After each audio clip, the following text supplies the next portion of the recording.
Most injuries can be avoided with common practices like warming up or training really lightly. But the point is not only to avoid injuries, but to make progress while avoiding injuries. If you were just to avoid injuries, then the only thing you will need is to train with minimal volume, minimal load, minimal frequency, and minimal effort.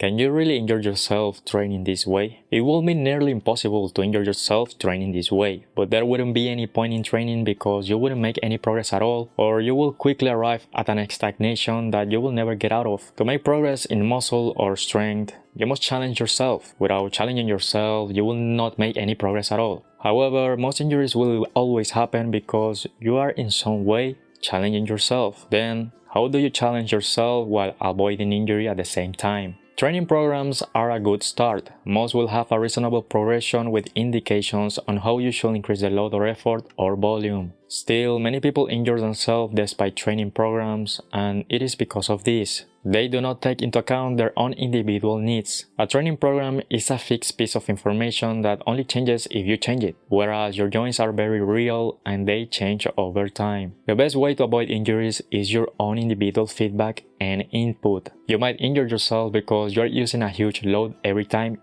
and in every exercise. In that case, if your joints feel weird, if instead of listening to the program top to bottom and you were to change it according to your own individual needs, by simply reducing the load to a more manageable one for some time, you could avoid a bad injury. You might also injure yourself because you are doing too many sets and reps. In that case, you could simply reduce it until your joints stop feeling weird. Maybe 16 sets is too much for you right now. Maybe decrease it to 12 or 8 sets or less. You might injure yourself because you always reach failure all the time in all exercises. In that case, having a light day where your mindset is not to conquer the world but to prepare to conquer it will be better. Or instead of reducing your volume, load or effort, you can do an extra rest day for when you feel really weak. Most joint injuries are localized and specific, therefore you can take that into consideration and only lower the load, effort, or volume in exercises where you use that specific joint, instead of lowering all your training. What I do is that I simply take an extra rest day when I really feel like it. For some days I do slightly less volume, or I skip exercises that are really hard on my recovery. A few problems of relying on individual input and feedback are 1. The need of honesty, selling yourself too low or high. If you're not honest with yourself, then you might use rest and your joints as an excuse to do less volume or not train as hard. On the other hand, you might also really like to train and think that whatever you do is never enough and not rest when you need to. 2. The uncertainty of your own actions. There is an uncertainty to follow your own actions. If you reduce your own volume or load or effort, there will always be a question if that was the right thing to do or the most optimal, because if you choose by yourself, nobody is there to tell you that it is the best or the most optimal way. You are sailing to the sea and nobody is there to comfort you that you're taking the best path. Maybe the greatest obstacle for individual input and feedback is the need to reflect on your own training.